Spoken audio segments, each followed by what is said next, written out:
Today's video will give an example of a design description. Hello, I'm James Helfrich. The design description is the best tool we have to explain large and complex designs. Sometimes we use a design description to explain an entire program or sometimes just a sub-area. But in either way, this allows us to zoom in on various aspects of design to give the development team a good idea of what we're trying to do. This view will demonstrate that with two design descriptions, each of which explaining different programs. A design description consists of a collection of views, each of which describe one aspect of a project. These views are arranged in a hierarchy where every child view is an elaboration of one part of a parent view. So we're going to start with our overall system view, view 1, and it's going to have three subviews, 1.1, 1.2, and 1.3. And each one of these is going to explain a specific aspect of the overall view. So we're going to elaborate on one of them, 1.1, and it's going to have three subviews as well, 1.1.1, 1.1.2, and 1.1.3. Now, of course, it's probably going to have more than three subviews, and don't forget 1.2 and 1.3 will also have more subviews, so this is actually quite a bit wider than it looks. And so we can elaborate on 1.1.3, and then we can also elaborate on 1.1.3.2, and then when we're finished, we might have hundreds of views all describing very specific aspects of the main view. So let's take a look at this. Let's say we want to consider a game that challenges a user to negotiate a series of mazes. Each maze is downloaded from the server, and the results of a given run are uploaded to the server. A given maze consists of a collection of immobile objects, such as walls, and immovable objects, such as sliding doors and bouncing balls. We also have ships and bullets. The user is to guide the ship through the obstacles until the end is reached without incurring more damage than is allowable. There is a client, and that's the game that the user plays, a server, which contains the various mazes and scores, and an administrative council. So we're going to start with a system overview. So we have the client, we have the server, and we have the admin. Now, just by itself, I have many unanswered questions, so my design information table is going to tell me what it is.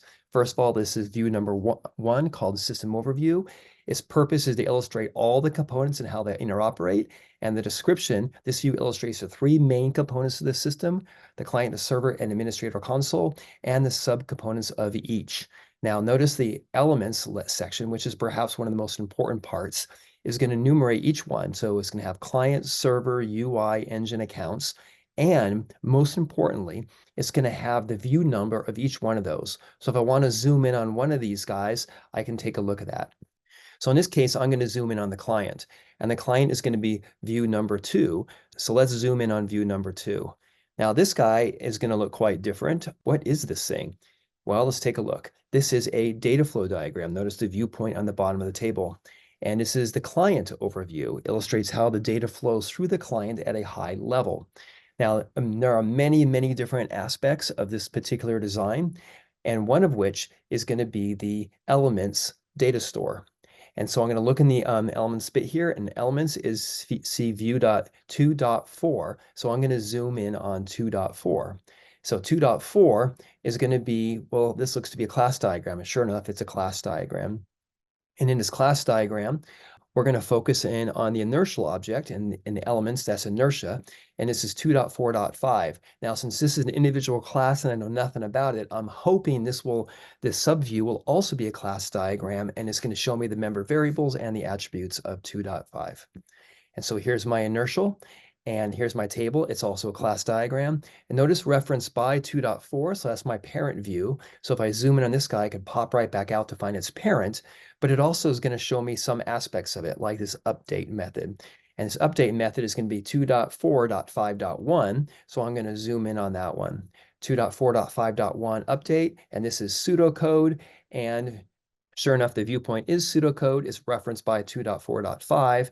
And it does reference other views, but the other views are not subviews, but rather they're peer views. So if I want to know more about how getX or setX works or getDX, then I can take a look at that view to figure that out. So let's take a look at another example. This is a software design description for an application which provides hikers with an ability to find a venue or a trail or an activity which aligns with their needs. So we're going to start with the system overview, which happens to be 3.1, and this is going to be a component diagram. So it's a UML component diagram. And I'd like to zoom in on the server bit. So the server bit is 3.4. So I'm going to jump into 3.4. And this is also a component diagram, and it has many aspects that I'm interested in. One thing I'm really interested in is the database. So let's see here, database, components, components, components, and I'm going for database 3.5. So I'm going to zoom in on 3.5. And this database is also a component diagram. It's going to talk about how the database is connected to the server through relational database using JSON schema and SQL. But I'd like to learn more about how the database is sending data through. So I'm going to look at 3.5.2. And here we have yet another component diagram. And I'm really interested in the get post history. So I'm going to look at get post history 3.5.2.2. And here's going to be the actual pseudocode that I'm going to use to generate that. Here's another example of a design description. Now, what I'm going to do this time is I'm just going to jump into a random view here, 5.1.2.7. Now, I don't know anything about this view, so let's say this is my first point of contact. Well, I'm going to read it. The purpose is to describe how data flows to a client making an RSVP request. Okay, so that tells me a little bit about it, but I need to know its context. So I'm going to go into my reference by 5.1.2, and 5.1.2 AWS server looks to be a component diagram. And this guy is a subcomponents that describe each kind of request that could be made. Request for what? I don't really know that answer either. So I'm going to go 5.1 and system overview.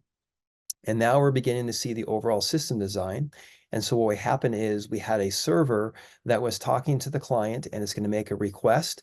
And that request was that view. So the design description allows me to start at a very specific view and understand its context by zooming out with the reference by links, as well as allows me to have the overall view and zoom in on specific aspects of design that I may care about.